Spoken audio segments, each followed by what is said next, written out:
Hi hello नमस्कार, मी अश्विनी स्वागत करते तुमचं आपल्या नवीन अशा व्हिडिओ ब्लॉगमध्ये. तर आजच्या व्हिडिओमध्ये काय खास आहे हे पाहण्यासाठी आपला व्हिडिओ नक्कीच स्किप न करता शेवटपर्यंत बघा. तुम्हाला कृष्णाचे भरपूर असे खोडकरपणा या व्हिडिओमध्ये पाहायला भेटणारच आहे. आणि आपला चॅनल सबस्क्राईब केला नसेल तर नक्कीच सबस्क्राईब करा. आपल्या ब्लॉगमध्ये बऱ्याचशा दिवसांनी तुम्हाला काळूबाईचे जे मी 11 मंगळवार करत होते ती पूजा बघायला भेटली. कारण पण तसंच होतं, कारण की आजचे सासरे वारल्यानंतरनं त्यात ते 2-3 आठवडे गेलेत. 3 आठवडे तर काय मी पूजाच नव्हती मांडली. आणि त्यानंतरनं मग जे सगळं सामान आहे ना ते सगळं पाण्यात विसर्जित केलं आणि परत नव्याने सामान आणून या इथे पूजा मांडली होती. तर सकाळची भरपूर अशी घाई गडबड असते, कारण की रानात जायचा टायमिंग आता सकाळचाच झालेला आहे 8 वाजताचा. आणि म्हणजे माझे मिस्टर सासरे सगळे जे आहेत ना ते पण सकाळीच रानात जातात, कारण की उन्हाचं काम करायला नको वाटतं आणि उन्हाळा लागला की भरपूर अशी कामं निघतात. तर या इथे आता कृष्णाला बघून सगळं काम करायचा हा माझा भरपूर मोठा टास्क होता. तर सगळ्यात आधी मी ना साईचं आवरून दिलं, कारण की त्याची गाडी यायचा टाईम झाला होता. त्याला छान अशी टोमॅटोची चटणी आणि चपात्या करून दिल्या. तर आता कृष्णाकडे बघत बघत माझ्या चपात्या जळत होत्या तर काहीशा तुटत होत्या, का तर हा भरपूर खटपट्या करत होता. आणि त्यातल्या त्यात म्हणजे मी जिथं काही करेल ना तिथंच त्याला मध्ये मध्ये करायचं असतं. तर आता पटकन अशा चपात्या करून घेते. मलाच माहीत नव्हतं आज माझं काम कसं आणि काय होणार आहे.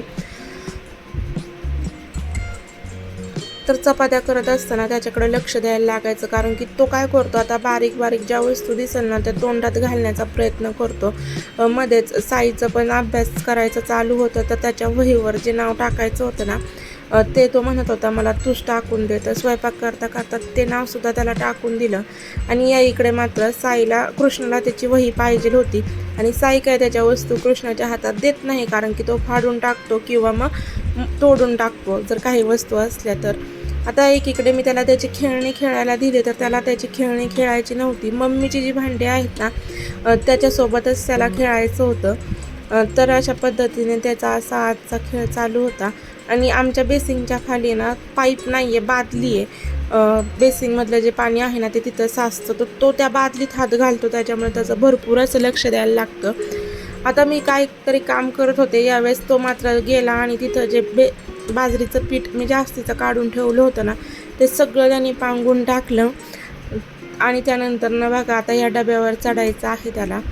तर भरपूर अशा खटपट्या आता कृष्णा करायला लागला आहे. नावाप्रमाणेच खोडकर कृष्णा तो आता झालेला आहे. तर डब्यावर चढायचं आहे.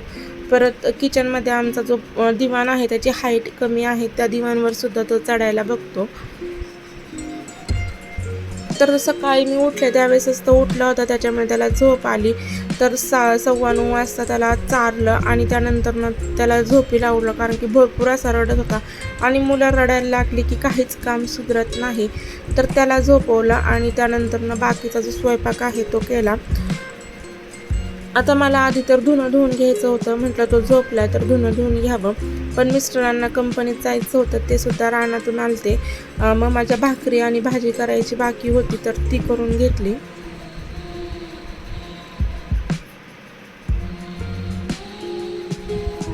घरात भरपूर असा पसारा कृष्णाने केला होता, पण काय करायचं, एकटीने सगळं आवरायचं म्हणल्यावर जसं होईल तसं मी आवरत होते. एकीकडे बटाट्याची भाजी शिजायला घातली, तसेच भाकरीसुद्धा करून घेतल्या. आता हा जो स्वयंपाक आहे ना सगळा गॅसवरच होता. चुलीवर मला मग त्याच्याकडे लक्ष देऊन करायचं जमत नव्हतं. आणि एकटीने स्वयंपाक करायचं म्हटलं की मग गॅसवरच, म्हणजे एकटीच मी घरात होते त्याच्याकडे पण लक्ष द्यायचं, स्वयंपाक पण करायचा. त्याच्यामुळे मी सगळा स्वयंपाक हा गॅसवर केला. गॅसवर भरपूर पसारा झाला होता, तो आधी आवरला आणि त्यानंतर घरं झाडून घेतली. ऊन तर भरपूर आहे. गुरांना देखील खायला आणून ठेवलं होतं. आता सगळे बाहेर जाणारे जातात आणि माझ्यावर काम सोपं होतात. आता भांडी घासायची होती, ती कधी होतील माहीत नव्हतं. तोपर्यंत कृष्णा उठला, त्याचं आंघोळ घालून त्याचं आवरून दिलं. आता त्याला कसं आहे ना बाहेर जायची इतकी सवय लागली की तो घरात थांबतच नाही. पण माझी पण कामं करायची राहिली होती. आता मला फरशा पुसायच्या होत्या, पण तो काही पुसून देणार नव्हता, कारण की तो जे बादलीत आपण पाणी घेतो ना त्यात खेळत बसतो.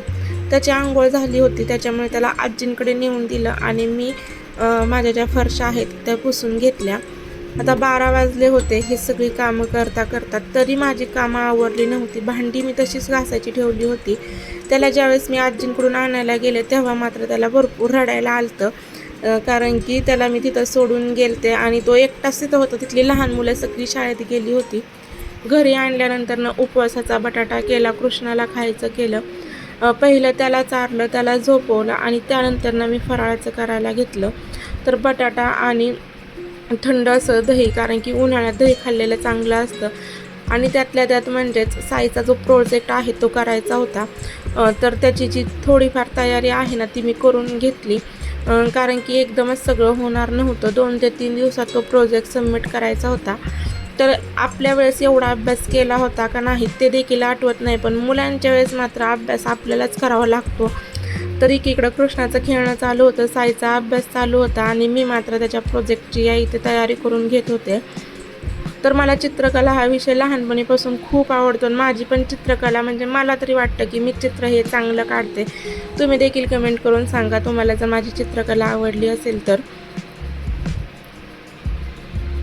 तर हा प्रोजेक्ट तयार झाल्यानंतर नक्कीच मी तुमच्यासोबत देखील शेअर करणार आहे.